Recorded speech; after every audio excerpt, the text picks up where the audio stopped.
Proverbs 10:25. When the storm has swept by, the wicked are gone, but the righteous stand firm forever. Ang masama daw ay tinatangay ng unos, subalit ang matuwid ay naninindigan ng matibay. Who will survive?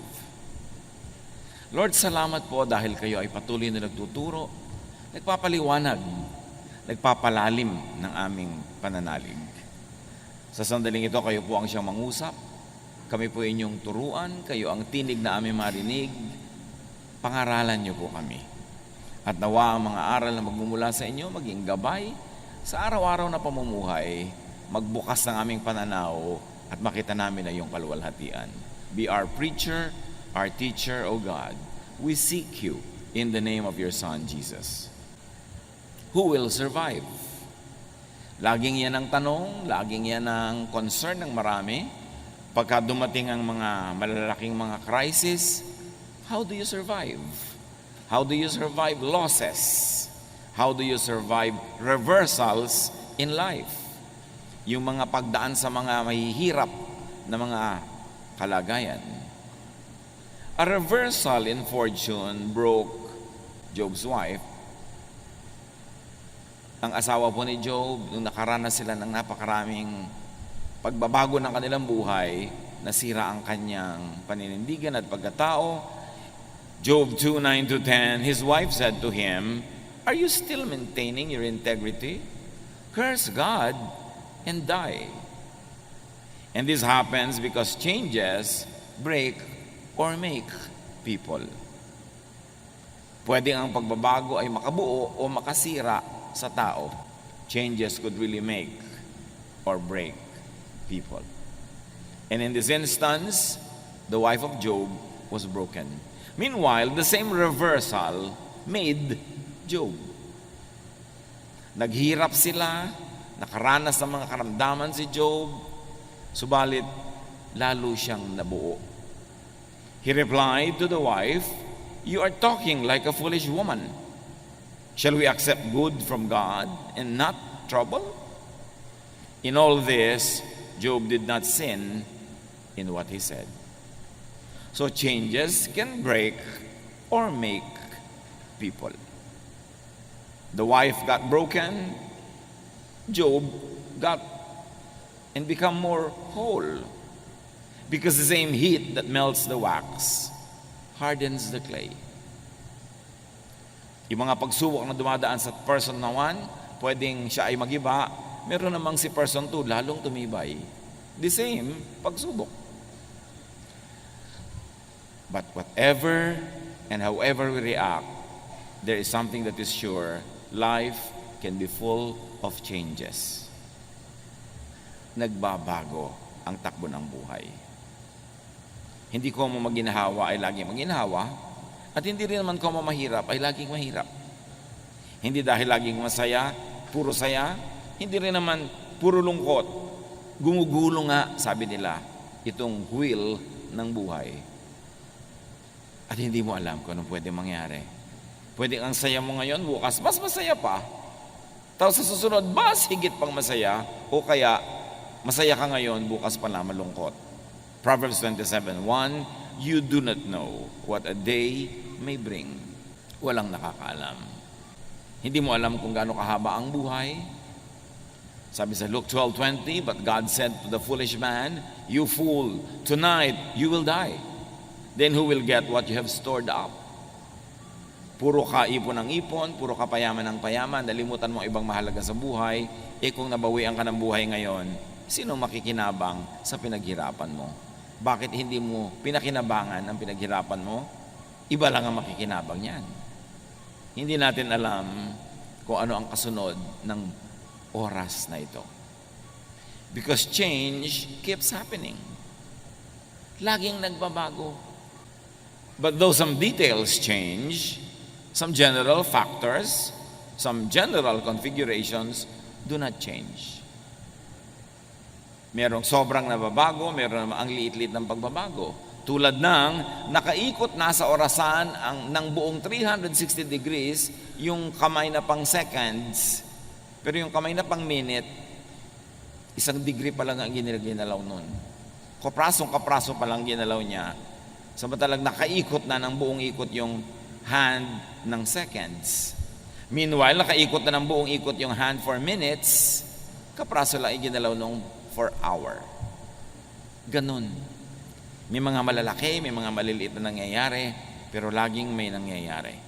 Ecclesiastes 1, 5-7. The sun comes up, the sun goes down, it hurries back to where it started from. So you think nothing changed, but the position of the earth has changed in relation to the sun, and the position of the sun had changed in relation to the entire galaxy. Maraming pagbabago, maliliit at malalaki. The wind blows south, the wind blows north, round and round it blows, over and over again. Iyan ang isang nature ng kalikasan, paulit-ulit. All rivers empty into the sea, but it never spills over. One by one, the rivers return to their source. Ang lahat daw ng tubig ng mga ilog ay pumupunta sa mga dagat, nagiging maalat, mag-evaporate, magiging ulap, uulan uli, magiging fresh water na naman sa mga ibabaw ng bundok, pupunta na naman sa ilalim ng lupa, magiging spring, tapos lalabas sa mga ilat, sa maliliit na mga batis, hanggang maging ilog uli, paikot-ikot ang tubig. Nasabi nila, wala ni isang patak ng tubig na nawala o nadagdag dito sa ating planeta mula no ito'y nilikha. Ecclesiastes 1:4, generations come and generations go, but the earth remains forever. Nagiging personal pagka namatay ang mahal mo sa buhay, pero kahit na magkamatayan lahat ang napakaraming tao, may mga isinisilang naman, merong lumalaki, may papaliit, may papatanda, at merong pumupunta na sa second childhood nila, may lumalaki ang katawan, may umuurong dahil tumatanda na, but the earth remains constant. Kahit pa nga ang isang tao ay bumalik sa alabok ang kanyang katawan, nasa earth pa rin. Kahit umalis yun sa alabok, pumasok sa puno ng papaya, nakain ng tao, pumasok sa katawan ng tao, nasa earth pa rin yung element. And no matter who gets born or who dies, the genetic pools of humanity remains the same. The composition of the earth remains the same. Some things change, but many things just remain as they are. But even if the earth changes, or even if the earth seems to change, it does only in constant cycles. Cycles, mahalagang word, mga kapatid. Kuminsan, sinasabi mo, ay, papaginaw na doon sa mga panahon na lugar na may winter. Pero cycle lang yun. Mamaya, aaraw na naman, iinit na uli. Aaraw, lalamig, iinit. Paulit-ulit lang. So wala naman talagang natatapos. Everything is eternal. Everything is endless. And even science, or many branches of it, especially geology, points to 5,000-year cycles of the planet. Nasabi nila, every 5,000 years and then every 10,000 years, nagkakaroon ng major changes and rebirth and reordering of the planet in the planet. Kaya ngayon, takot na takot tayo sa global warming, natutunaw ang mga yelo. Napakarami nang natunaw noong unang panahon. Kaya nga yung mga sinasawag na land bridges ay lumubog sa tubig noon. Kasi may natunaw na. Bago pa itong ngayon. At nanatili naman ang mundo. Nanatili ang buhay. At kung sakali ang magkatunawan na uli yan, sinong sasabi na ang kasunod naman ay magpi-freeze uli sila sa North and South Pole. Paikot-ikot ang buhay. Huwag sobrang matakot yan sa global warming. Let's do what we can to preserve the environment. But many things are beyond our control. Life gets born, life as it is known dies, and that gets reborn. Paikot-ikot, paulit-ulit in cycles. To the point that what many people think the end of time, being mentioned nearly in all religions, could be the end of a cycle. the end of a period, an era, the end of a time frame, followed by rebirth and renewal. Takot na takot tayo sa nangyari sa extinction ng mga dinosaurs, may mga na-extinct na mga species, na iba ang takbo ng planeta, but sabi nga ng Jurassic Park, life finds a way. Umiikot ang cycles of life. Yung kinakatakutan natin na end of time, end of the planet ba yun o talagang end of time? At anong ibig sabihin ng time? Katulad sabi ni Jesus sa Matthew 28:20, I am with you always to the very end of the age. Hindi sinabi ni Jesus to the very end of the planet. Lagi ang interpretation ng mga tao dyan, end of the planet. Wala namang sinabing ganon, to the end of the age. What kind of age? Maybe the age of the temple worship, or the age of the birth of the church, the age of the difficulties that Rome would bring to the people of the world. What kind of age is that? Basta ang sinasabi ni Jesus, hanggang magsara ang oras, nandun ako. Pero anong oras yon? Kasi pag may nagsarang oras, may nagsisimula uling bagong oras. Tulad nung araw, kasabihan, matulid ka pa sa alas 4. Nagtataka mga tao, ano kayang alas 4 at mabilis ka pa sa alas 4? Kasi nung araw, dyan sa may Metropolitan Theater, sa may post office building, malapit sa Pasig, meron diyang ice plant. At pagpitada ng alas 4, tutunog ang sirena, ang mga tao off na sa trabaho. At yung iba, pagpitada, nandun na sila sa gate, ang bilis nilang lumabas pa uwi, kaya sabi mabilis ka pa sa alas 4. Pero nung natapos ang oras ng trabaho sa alas 4, nagsimula naman ang oras ng kanilang private life. So pag may natatapos na oras, may nagsimulang bago. Huwag kang laging matakot sa end of time. Because whenever there's an end, there's a new beginning. 1 Corinthians 10:11, these things happened to them as examples and were written down as warnings for us, on whom the culmination of the ages has come. Kita niyo sa Corinthians, sinasabi, ito isinulat para sa atin, babala sa atin, sa panahon natin, dumating na ang end of time. 2,000 years ago na yan eh. Ibig sabihin, yung end of time na yun, hindi end of all time and of the planet, end of some time that was known to them. A kind of epoch, a kind of era, a kind of period characterized by certain qualities that would end because other qualities would be born.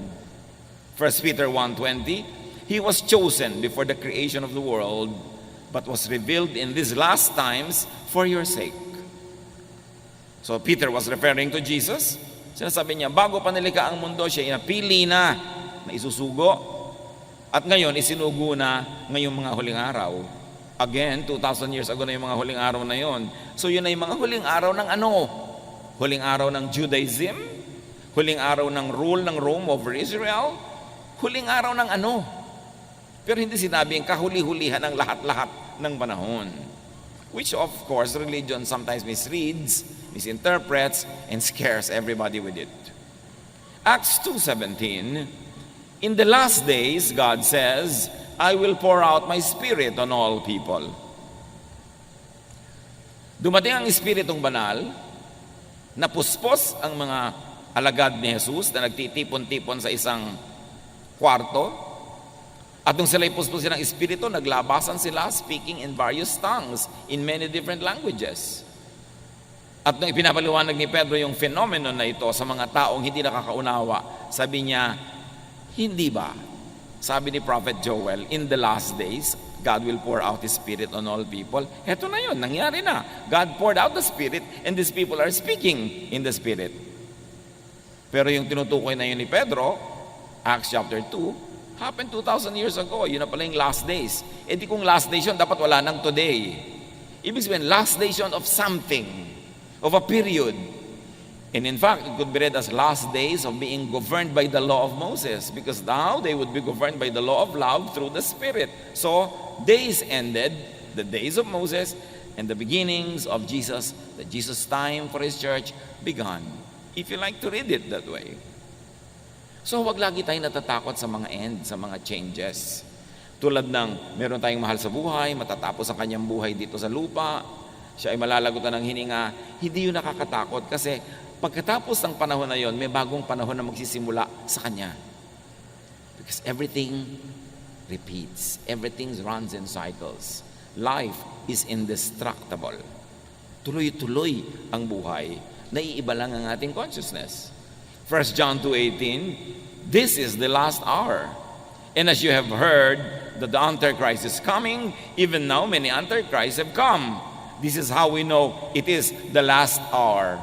And again, this was written in the first century. Kasi sinasabi ni John, ito na yung last hour.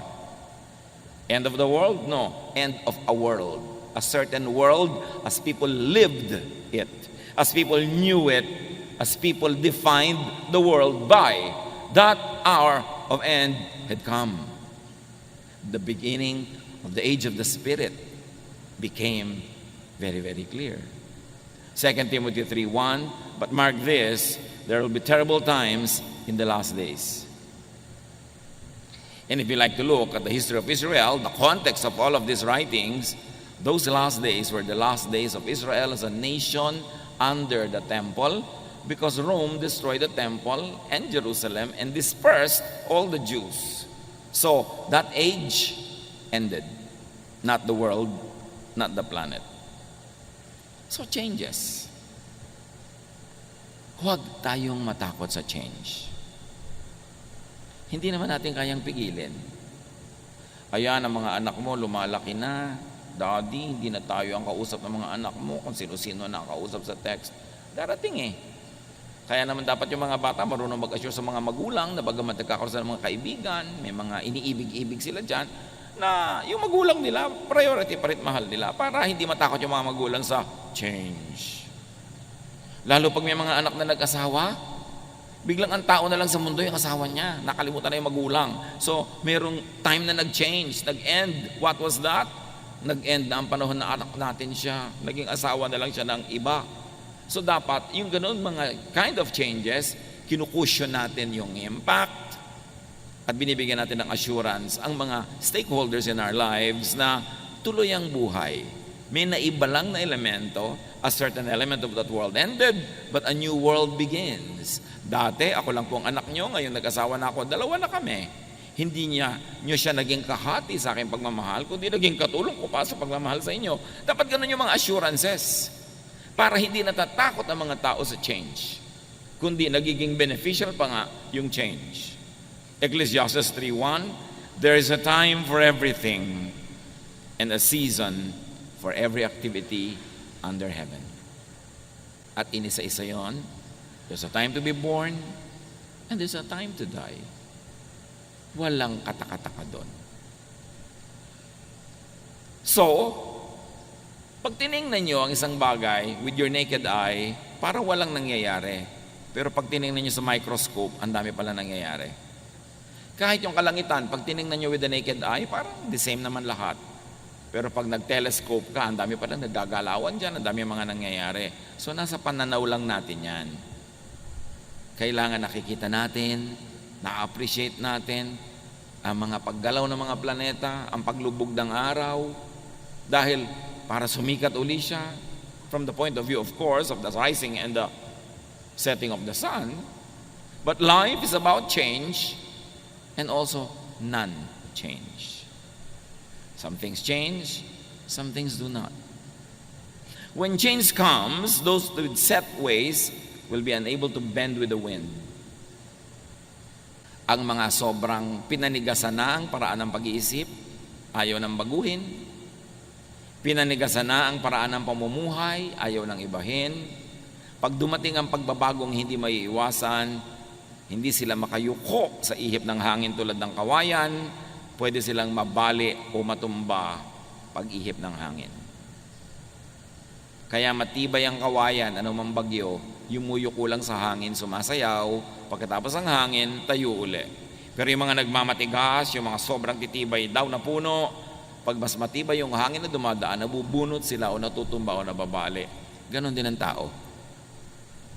Pag hindi ka marunong lumaro sa panahon, ikaw ay isang magulang, nag-asawa na ang anak mo, hindi ka marunong sumabay at sumayaw sa panahon, gusto mo everything's the same, makikipag-compete ka pa sa iyong manugang, pwede kang manalo, pero malamang na matalo ka. Kasi hindi ka sumasabay sa ihip ng hangin, May pagbabago sa buhay ng iyong anak, nagkaroon siya ng asawa, enjoyin mo yun, mag-accommodate ka nun, huwag mong labanan. Kasi yun ay isang uri ng pagbabagong di maiiwasan. Dumadating ang panahon na ang tao ay tumatanda, hindi na niya kayang umakyat ng mga kung ano-anong matataas, nahihirapan na siya magbiyahe, tapos sa panahon pa na yun mo ipagpipilitan na gawin ang mga hindi mo ginawa nung araw, mahirap gawin. Because for everything there is season and a time for every matter under heaven. Kaya mahalaga rin naman sa ating mga magulang, yung mga bata, hayaan natin maging bata. Pagkabataan na, hayaan maging kabataan, kasi may panahon para sa lahat. Pag lumipas ang kabataan na yan, pag ginawa niya yung pagmatanda na siya, ang anong gagawin niya? Magbabata-bataan siya. Medyo alangan na. Kaya dapat pinapayagan natin ang mga tao na kung anong hinihingi ng panahon, ng estado, ng lagay ng kanilang buhay, ay maganap. Let us not advance children to adulthood. There's a lot of time to be old. Let children be children and do not rob them of their childhood.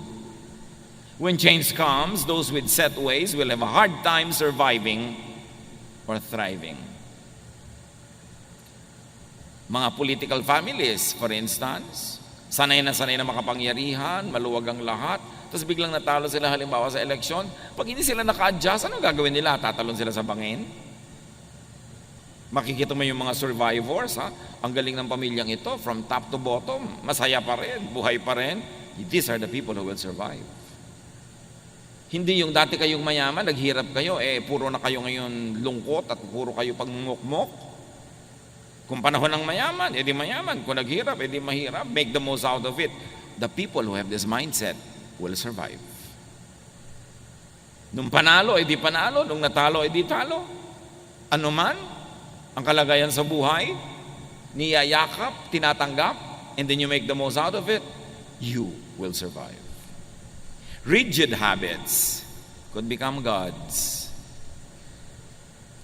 Kaya ang hirap-hirap magbiyahe ng mga taong kailangan ito ang unan ko, kailangan ganito ang kama ko, kailangan ganito ang iniinom ko sa umaga, kailangan, sa bahay ka na lang, hindi ka na pwede magbiyahe nun. Kasi pag nagbiyahe ka, merong maiiba. Habits could become gods. Kaya tiyakin natin ng mga kapatid na yung mga habits din natin, tayo ang Panginoon ng habit, hindi yung habit ang Panginoon. Yes, nakasanayan mo na matulog sa ganung oras, pero mga panahon hindi pwede yun. So dapat ma-control mo yung sarili na mag-adjust sa panahon, kasi may panahon na dapat talagang ibahin yung habit. Traditions, lifestyles, religiosity, even very stiff religious doctrines could become prisons. Like rigid habits. Nakukulong ka, hindi ako pwedeng kumain yan kasi ganitong araw ngayon. Hindi ako pwedeng kumain yan kasi ganon-ganon. Nakukulong ka, imbes ang dami mong nakakain tuloy, nagkakaroon ka ng limitasyon. Yung mga certain lifestyles, na kailangan ganito lamang ang aking kakainin pag umaga, paano kung wala ka sa bahay mo? Rigid habits could become liabilities. Imbes yan ay maging katuwang mo sa pagpapasaya ng buhay, magiging amo mo. At mahirap sumaya pag maraming amo. Yung taong madali mag-adjust, yan ang taong liligaya. Kaya pati ang bata, kahit kayo mariwasa, sinasanay nyo kuminsan na kulang ang kanyang pera, hindi nabibili ang kanyang lahat ng gusto mo, hindi siya laging masaya, hindi siya laging pahingan, pinapagod nyo rin kahit na may mga kasama kayo sa bahay, binibigyan nyo ng mga trabaho. Kasi sabi ni Balagtas, lagi natin binabalik-balikan ang ilang linya sa Florante at Laura at namnamin natin, bagamat marami sa mga ibang salita nito yung matandang Tagalog, pero hindi naman mahirap maintindihan. Ang taong magawi sa ligaya at aliw, mahina ang puso't lubhang maramdamin. Inaakala pa lamang ang hilahil na darat ni di na matutunang bathin. Ganon doon ang puso na masanay sa saya, sa tuwa, nagiging sensitive. Ini-imagine pa lang niya ang darating na trouble, hindi na niya malaman kung paano magsusurvive. Para ng halamang lumaki sa tubig. Dahoy nalalanta, munting di madilig. Ikinaluluoy ang sandaling init. Ganyan din ang pusong sa tuwa'y maniig. Yan daw, puro sanay sa saya, sa ginhawa, parang halamang babad sa tubig. Subukan mong mawala yung tubig, tuyo agad. Mabuti pa yung cactus, kahit isang linggo ng tuyo, buhay pa rin. Kasi sobrang nasanay sa ginhawa. Sabi nila, ibang-iba na mga bata ngayon. Pero ang totoo, ibang-iba ang mga magulang ngayon. Sobrang magpasunod. Yung tatay at nanay sa umaga, yuyuko na sila sa lupa dahil lalabas na ang anak nila sa kwarto. Sambahin ang anak. Napakaraming ganon. Munting kahirapay, mamalaking dala. Dibdib palibhasay, di gawang magbata.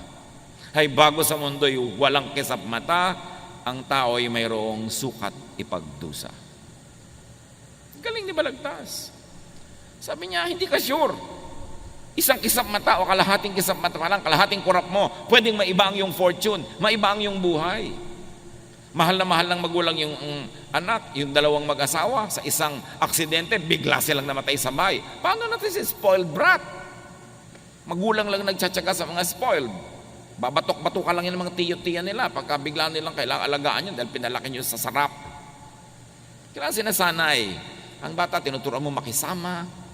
Pag kumakain sa inyong bahay, magligpit ka, o may nalaglag, linisin mo yan. O huwag mong itapon-tapon yung mga sabaw dyan. Kasi oras na kumain sila sa bahay ng iba, lalo yun ang mag-aalaga sa kanila dahil nawala kayo sa mundo, kakainisan niya mga yan, yung mga batang yan, pag hindi sila marunong makisama, pag hindi sila marunong maglinis, pag hindi sila marunong tumulong.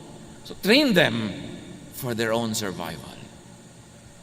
Because life can change. Reversals can happen. Fortune could become misfortune. At habang lumalaki naman ang mga bata sa hirap, turuan nyo rin naman na kumain ng tama, humawak ng mga kubyertos ng tama, dahil baka naman sakaling umasenso ang inyong buhay at makarating sila sa maraming mga magagandang mga pagtitipon, kung kumakain sila na parang sa labusab, di syempre, nakakadirihan naman sila. Sanayin mo rin. Dahil ang kahirapan naman, pwede rin mabago baka umasenso din. Malamang, lalo ko ang tao'y naghahanda sa pagbabago. The righteous, meaning the wise, adapts to changes. Importante yan. Pag sinasabi sa Bible na righteous, ang madalas doon, hindi ibig sabihin religious morality. Ang ibig sabihin ay pakikitungo, pakikipagkapwa na mabuti. So the righteous, the wise, adapts to changes. The righteous and the wise trains for changes. Proverbs 22:3, a prudent man sees danger and takes refuge, but the simple keep going and suffer for it. Now the simple means the foolish in this particular usage. Ang matalinong tao, nakikita niya sa bandaron may panganib, umiiwas na siya agad. Good leaders, pag gumagawa sila ng desisyon, alam nilang pag itong ginawa ko desisyon sa banda doon, yun ang magiging problema nito. Ito, pag itong ginawa ko sa banda doon, yun ang magiging problema. May foresight. At habang maaga, iniiwasan yung pwede maging problema sa pamamagitan ng paggawa ng tamang desisyon ngayon. Luke 12:54-55, he said to the crowd, Jesus that, saying, when you see a cloud rising in the west, immediately you say, it's going to rain. And it does. And when the south wind blows, you say, it is going to be hot. And it is. So read signs of change and adapt. Meaning the wise, the righteous, the godly knows and respects God. And therefore, the wise, the godly harness the laws of God and nature. Hindi ka lumalabad sa kalikasan, sumasakay at sumusunod ka. Ayaw mong anurin ka ng baha at yung may malaking baha, huwag kang tumira sa tabi ng ilog. Ayaw mong abutin ng baha ang iyong sahig, itaas mo. Ayaw mong tamaan ng hangin ang iyong bahay, doon ka sa gilid ng mga bundok na may babangga sa hangin at hindi yung bahay mo. Igalang ang kalikasan. Romans 1:20, For since the creation of the world, God's invisible qualities, His eternal power and divine nature have been clearly seen, being understood from what has been made, so that people are without excuse. Wala daw excuse ang mga tao kasi ipinakilala ng Diyos ang sarili niya sa pamamagitan ng nilikha niya. So you want to know God? Know nature. You want to obey God? Obey the rules of nature. Because God is the author of natural law. Yun nga maraming religious laws, hindi mo pa sure kung God ang gumawa o priest lang o pastor lang o religious leader lang. But the law of nature, only God can make nature, so sure ka na God ang gumawa ng law of nature more than any other law made by humans. Kaya sabi, gusto mong lumigaya sa buhay, tignan mo ang mga ginawa niya at sundin mo ang natural law. Who will survive? Those who will survive are those that face, welcome, embrace, ride the waves of change. Kahit sa kasaysayan ng mga bansa, ng mga kabihasnan, ng sarili nating bayan, ang namamayagpag, ang nagwawagi, ang nananaig, yung marunong kumilala sa pagbabagong hindi pwedeng iwasan at uma-adapt agad, nag-a-adjust agad sa pagbabago. For better or for worse of the entire system, individuals who adapt easily are the ones who are able to make the most of it.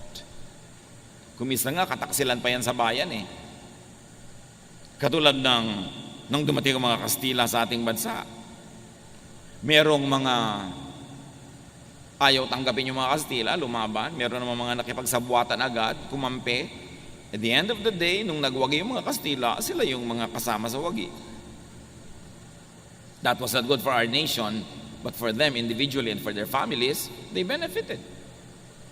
May mga sahimagsikan natin laban sa mga Kastila na lumaban para magkatayo ng kalayaan. Nung dumating mga Amerikano para agawin yung kalayaan na yun at nakita ng ibang, ay, walang panalo sa mga Amerikano, sobrang lakas nila, ang yaman-yaman nila. Yung iba, kumampi agad sa Amerikano. Pinagtak sila ng bayan, pero yung family nila nakinabang. Sila agad itong mga gobernador, sila agad itong mga appointed leaders, kasi nakipagsabuatan sila. Ganon din ng panahon ng Hapon. Ngayon, you should let your morality dictate how you would adapt to changes. Maninindigan ka ba para sa tama o kakampi ka agad sa mali dahil lang parang siya yung mananalo? Dapat alam mo lang na, yes, maraming pagbabago sa buhay. Ano ngayon ang gagawin mo sa mga pagbabagong ito? Saan ka dapat manindigan? Kaya naman yung mga nagkampihan agad sa Hapon, nung bumalik ang gobyerno ng Pilipinas, nung sinakop muli ng mga Amerikano ang Pilipinas at nakuha uli sa Hapon, sila na naman yung amo, o ipinagkukulong naman yung mga kumampi sa Hapon. Kasi po bago-bago ang mga pangyayari. At pag tinignan nyo ang political landscape, yung mga pinakamabilis magbalibaligtad ng kanilang mga prinsipyo at paniniwala at membership, sila yung madalas wagi. Isa lang yung ibig sabihin nun, hindi sa tama o maling ginagawa nila, kundi yung marunong mag-adapt, yung marunong mag-adjust, yun ang nagsusurvive. The progressive survives more than the conservative. Kasi yung conservative, buong karuman, tikuhan niyang niyayakap yung papaalis na o wala na, habang tinatanggihan niya yung nandyan o yung paparating. So ang mangyayari, pag naghari yung paparating, wala siyang hawak, kundi yung lumipas na, natapos na. Those that learn to make the most out of any and every situation will survive. Those that adapt, those that teach themselves to be satisfied with the best that could be available at the moment. Philippians 4:11-13. I am not complaining about having too little. I have learned to be satisfied with whatever I have. I know what it is to be poor or to have plenty. And I have lived under all kinds of conditions. I know what it means to be full or to be hungry, to have much or too little. Christ gives me the strength to face anything. Yan sinabi ni Paul. Sa meron at wala, sinisikap kong maging makabuluhan at kung pwede pa'y maging masaya. pinalalakas ako ni Jesus para harapin ang hindi pwedeng talikuran, tanggapin ang hindi pwedeng tanggihan, hayaang mangyari ang hindi ko kayang ibahin. Ang malulungkot sa buhay, yung lagi ang hinahanap ay wala. Daddy, mag-abroad ka na, wala tayong kapera-pera. Tapos ang nag-abroad, Daddy, miss na kita. Pinag-abroad mo Di ba? Tingnan mo na lang yung picture. Total, marami na ngayong paraan para mag-usap kayo. Pero huwag mo siyang lagi, I miss you, tuloy uuwi na. Pag umuwi na, ba't umuwi ka na? Enrollment na. Hindi na malaman ng tao kung saan siya pupunta. Meron naman, gusto mag-abroad. Pag nasa abroad na, miss ko ang puto bongbong, miss ko ang Chile, miss ko ang siniguelas. Nag-abroad ka Di kumain ka ng pumpkin. Kumain ka na kung ano-ano dyan. Hindi yung nandun ka, ang iniisip mo nandito. Pag uwi mo naman dito, ang init-init naman dito, mabuti pa sa Canada. Yung iba pa, mabuti pa sa Canada. Di ba? So, nandito ka. Pag nandito ka, enjoyin mo dito. Pag nandun ka, enjoyin mo. Hindi yung kung nandun ka, ito iniisip mo, nandito ka, yun ang iniisip mo. Kahit sa ka pumunta, sala sa init, sala sa lamig, lulungkot ka lang. Dapat kung ano yung katotohanan na hindi mo pwedeng palitan o pinili mo pa nga, tanggapin mo nang sumaya ka. Proverbs 10:25, when the storm has swept by, the wicked are gone, but the righteous stand firm forever. Again, yung wicked dito at yung righteous, hindi moral yon. You could read it in original language and it will accommodate that righteousness here doesn't mean religious morality. It means wisdom. The wise will stand forever, the foolish will be destroyed. And wisdom is being one with time, in unison with creation, with nature, with the season. Kung ano yung panahon, yun ang tanggapin mo at sikapin mong maging masaya. Proverbs 26:13, the sluggard says, there's a lion in the road, a fierce lion roaming the streets. Yung daw tamad, yung mabagal, yung patay-patay, may nakitang leon na nasa kalsada, sabi niya, ay may leon, nakakatakot na leon, pero wala naman siyang ginawa. Tapos lalabas pa siya, nakain siya tuloy ng leon. Dapat may ginagawa ka. Huwag mong tatanggapin ang sitwasyon na gano'n na lang. Huwag mo sasabihin, ganyan lang talaga yan. Kasi pag ganyan lang talaga yan, sinabi mo na, ibig sabihin, wala kang babaguhin. Dapat pag hindi maganda ang sitwasyon, hindi mo sinasabing ganyan lang talaga yan. Ang dapat mong sabihin, dapat hindi ganyan. At may gagawin tayo para maiba yan. Then may iba mo ang iyong buhay. Pero yung naku, wala akong magagawa. Sa salita mo pa lang, nag-decide ka na walang magagawa. Ano pang magagawa mo sa tunay na buhay? Dapat sabihin mo, no, may magagawa tayo para ibahin yan. Para maiba mo ang iyong buhay. Pero pag nagawa mo na ang lahat ng kayang gawin, sagad na, nando na, wala ka nang ibang pwedeng gawin, tanggapin mo na and be happy with it. That's how you will survive. Ecclesiastes 7:10, do not say, why were the old days better than this? It is not wise to ask such questions. Hindi daw mabuting laging nagdadrama na mabuti po nung the good old days. Tapos na yon, magpagulong-gulong ka man dyan, hindi na babalik yung days na yan. Ang gawin mong atupagin mo, make these days good.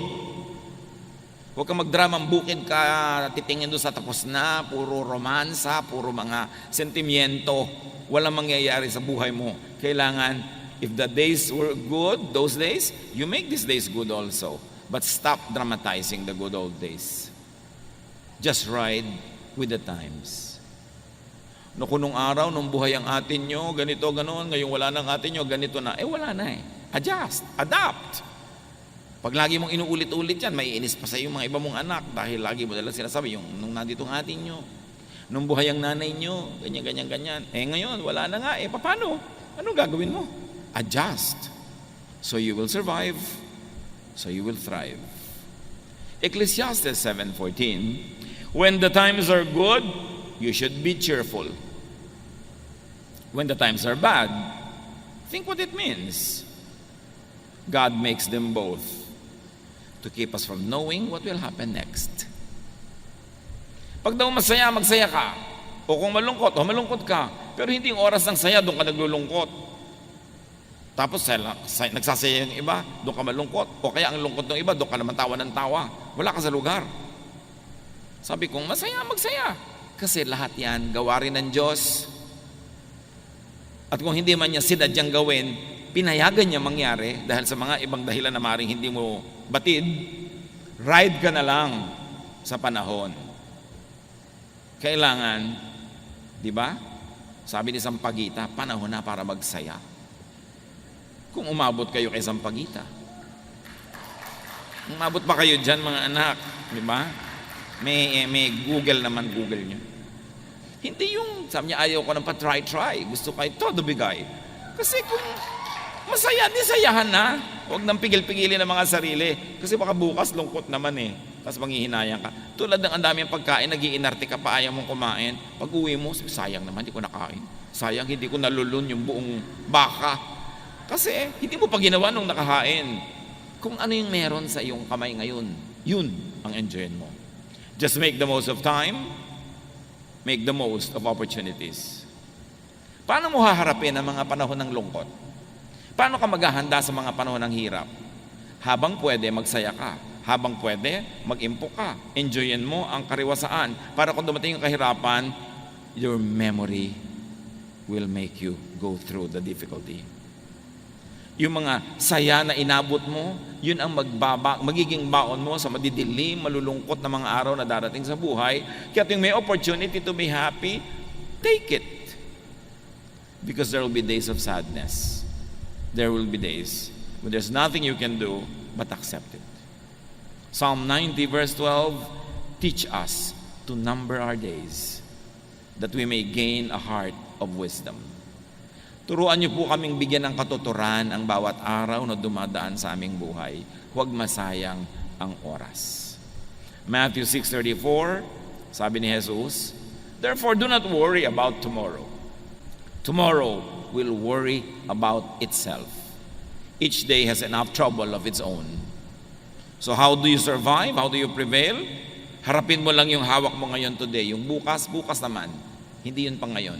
Many people break down because they solve the problems of today, and tomorrow they solve it today. No, the grace given to you by God is good only for your problems today. Tomorrow's problem will be accompanied by tomorrow's solutions. Hindi mo dapat paghati-hatiin ng konti mong lakas hanggang sa 3 years pa from now, sinosolve mo na. Pagdating nun, may kakambal yun na solusyon. Yung problema mo ngayon, may kakambal na solusyon. Focus on it and you will go through it. Kasi marunong si Lord. Alam niya ating load limit. The Lord does not allow us to take more than what we can bear. Bakit hindi ko po makaya? Kasi hindi pa binibigay sa iyo ngayon, pina-fast forward mo na Kaya hindi mo na makaya. Huwag mo nang isipin yung masyadong malayo pa. Yun lang ngayon. Yung ngayon, kaya mo yan kasi alam ng Diyos ang ibinibigay niya sa iyo. Sukat. Parang tulay, nakalagay 10 tons, 20 tons, may load limit. Alam din ni Lord ang load limit natin. Even temptation nga, sabi, the Lord will never permit you to be tempted beyond your strength. So, i-allocate natin yun. Pakinabangan natin yung binibigay sa atin ng Diyos. Focus on the task at hand. Tomorrow's needs will be accompanied by tomorrow's provisions. Kaya pati sa prayer, sabi ni Jesus, give us this day our daily bread. Paano po pag nagutom kami 20 years from now? Ang layo pa nun, yung pagkain niya, tiyan mo ngayon at sikasuhin mo. May makakain ka ba ngayon? Meron po. Siya, magsaya ka na ngayon. Bukas mo na isipin yung iba. Hindi ibig sabihin na huwag kang magplano, huwag kang maging good planner sa buhay. Pero plan, but do not worry. Plant so that tomorrow you will harvest, but do not dig today what you plant today to see if it is growing. Leave it alone. Go back to it tomorrow. Lahat may panahon. Face challenges one at a time.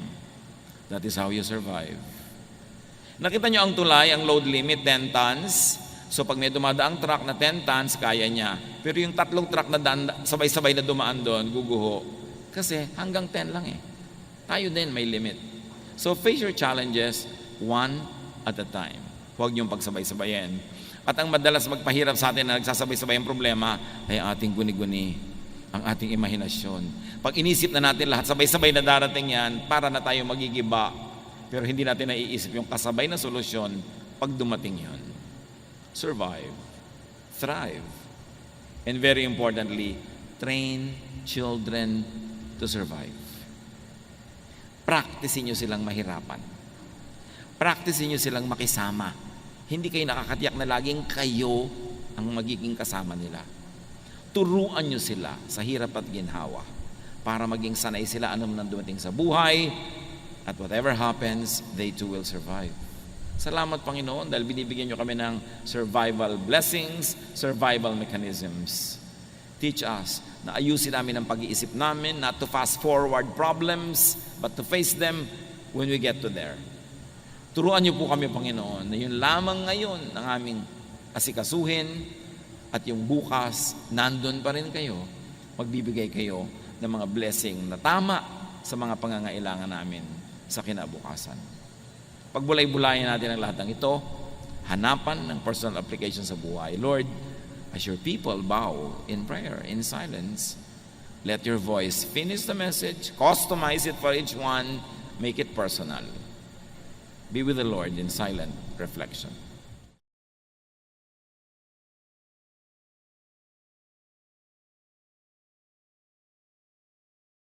Love to you, mga pamangkin. Dito tayo mag-aral ng salita ng Diyos. Dito tayo mag-aral ng mga practical na bagay, magdalanginan para sa isa't isa, makinig ng mga mensahe, at dito tayo magsasama-sama spiritually sa ating official Ed Lapis YouTube channel na ang address ay Sabi ni Kuya Ed. Remember, dito tayo ha, Sabi ni Kuya Ed, ang ating official YouTube channel.